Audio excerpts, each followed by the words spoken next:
So, welcome. A really exciting guest today. One of my favorite people in all the world, Tina Kaminsky-Phillips. Um, for those that don't know, Tina is my daughter and has worked here for quite some time. But I'm going to be asking you some questions that I already know the answers to, of course. Some of them I don't know the answers to because of your chosen specialty. So we're gonna go through that, but let's just start off with how long have you actually been in the real estate business? Tell us about that. So I've actually been working for you since 2009, so about 11 years. Prior to that, since I was 18, I had been working in a variety of commercial and land development real estate jobs. So I'm going on about 20 years of real estate. So you started in, we'll call it land development, commercial real estate. How did you get that start? How did you end up in commercial real estate? You've probably had a pretty large influence on that. But I did go to USC. I studied real estate finance and business. And after that, I took my first job at Cushman & Wakefield as an intern while I was in college. Got it. Okay. From there it grew. All right. So for those that saw the little breakup there online, so you started in college at USC and you took a real estate course there. Is that correct? Yeah, I had a bachelor's degree in business, and then I had an emphasis in real estate finance. Gotcha. Okay. So, really a well-rounded background in real estate, from the commercial aspect for almost 10 years and now residential real estate for 10 years. How did you end up here with the Kaminsky Group? What caused that transition? Well, the market was crashing. I was looking for a job. What year was that? That was 2009. Ugh, yes. Yes. I did not get the job that I wanted, but really grateful that happened because you were my backfall. And we had a discussion to see if we wanted to test it out and see how it worked out, and it ended up working out great. Great. Excellent. And so how, on the personal side, what's your family life right now? Not that I don't know, but for those that don't know you yet, tell us about that. Yep. Well, I live in Palos Verdes Estates with my husband, Adam Phillips, my two kids and my dog, Hunter and Madison. Hunter's 5, Madison is 2, and we have our not so little pup anymore, Emmy.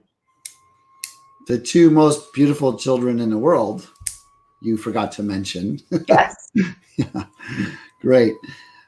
So I know in your career, you've always chosen to work with high-level professionals, and you've had some draw to that. You've also now, I know, have specialized in working with divorce attorneys. Tell us more about that. Sure. So I got my certification as a certified divorce real estate expert. And we held to a higher standard. We have to follow by a code of ethics in order to work on a higher level with divorcing couples and attorneys. And sometimes we do have to represent the court as well. So I imagine these deals are emotional. Obviously not anyone's favorite time of their life. I imagine going through transactions during a divorce. How do you deal with those emotions? Yeah, the most important part is to remind them that they will get through this. There is a better place at the end of the road, and to really just keep their eye on the finish line and get them through this process, help them get through this process. Yeah. So, dealing with these situations, do you have any specialized training that you've gone through, or is it just through experience? Well, in order to get the certification that I do hold, as I'll call it a CDRE, which is a Certified Divorce Real Estate Expert, I did have to get some training through the Alumni Institute. which is ran by 4 attorneys, and Laurel Starks, who started the course. She's an amazing divorce real estate professional, and also another gal who's a certified lending professional. So Gotcha. we're taught by the best, by attorneys, on how to be a better agent. Got it. Perfect. So what got you to explore this niche? Yeah, actually, a friend brought it up. You and I together have worked a lot of divorce real estate cases. A friend of mine told me about Laurel and her program, and it said that it'll make me a better agent. And not only has it made me a better agent in dealing with these types of situations, I've become a great resource for the family law community, which was really, really needed. When you say a resource for the law community, what are some of the needs that they have that they're coming to you for now? Some of the things that they come to me for are fair market value reports, court ready reports. I'll have to testify as a 730 expert, and also sometimes represent the court and the house, and being a neutral listing agent for the sale of the property. We haven't talked about this before, but I have to ask if you're aware with since we're in the middle of the pandemic, are these court cases being postponed? Are you aware of what's going on right now with these situations?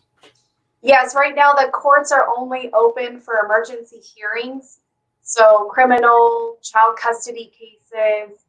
A lot of people going through divorces right now are trying to go through more of a, I guess, less court thorough process. Maybe they're all reconciling and getting back together, right? I would say no. We'll probably see more divorces when this ends. But I do think that they're trying to collaborate a little bit more and go the collaborative route in their divorce filings. Well, I can't help but just go right there with what you said. With the pandemic and your comment about people potentially going through more divorces popping up because of it. What is your thoughts on that? What did you mean by that, from your personal opinion? I think that when you're quarantined at home with someone you were supposed to be separated from, and maybe this process kind of paused it could be harder and frustrating to be around that person on a more regular basis. Yeah, you really have to get better at your communication skills when you're used to being out and about and then all day long, but now you're here with that same person. And that goes for anybody or any couple during this time. Now, how about you? How are you and Mr. Phillips communicating? You guys finding new ways to communicate differently and better? Actually, things have gone really well. It's been great to have a lot of family time as a whole, as a unit. The kids, the parents, and we've even spent some time reading parenting books on how to be more patient with the kids. Awesome. Great.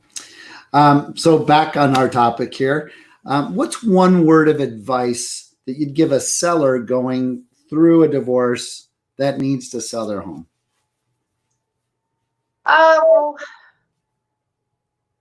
a lot of times there's a lot of emotion involved, and that could really hinder the timing and the sale, and it could actually cause you more attorney's fees. So I like to remind them to try, do their best. It's a lot easier said than done, but to do your best to try to keep your emotions out of it. Let the experts help you get through the process, and hopefully there's a happy end result at the end. Perfect. So one more question. What do you feel most couples expect from their agent that's different than a traditional agent? Clearly you're dealing with two people with two different opinions, and they're probably watching out for themselves, right? And concerned what the other might be doing.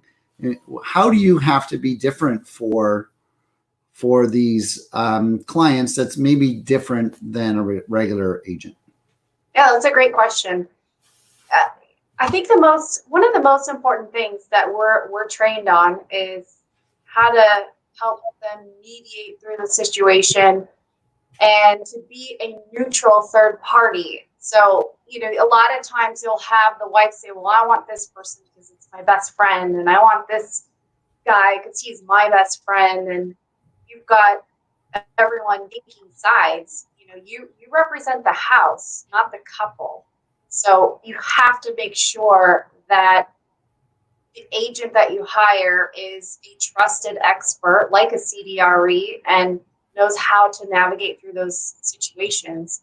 If you get called in to go to court, you've got to be ready. Yeah. So how do you handle a situation, or what is your recommendation for handling a situation where you're representing the seller and there's a potential buyer of interest for the home? How do you handle that? If I'm representing the seller and there's a buyer that wants to purchase their home, as a CDRE, we are not allowed to practice dual agency. It's part of our code of ethics, and it doesn't allow us to practice neutrality. So we do have to refer the buyer to another agent. Gotcha. Okay, that makes sense. Now, we've talked a lot about divorcing couples. Do you also work with happy couples? Yes. Fortunately, that is most of my business. Okay. And all things real estate are great, but working with families and happy couples are just as satisfying. Gotcha. Well, Tina, I appreciate you jumping on the interview today and sharing a little bit more about what you're doing in the business.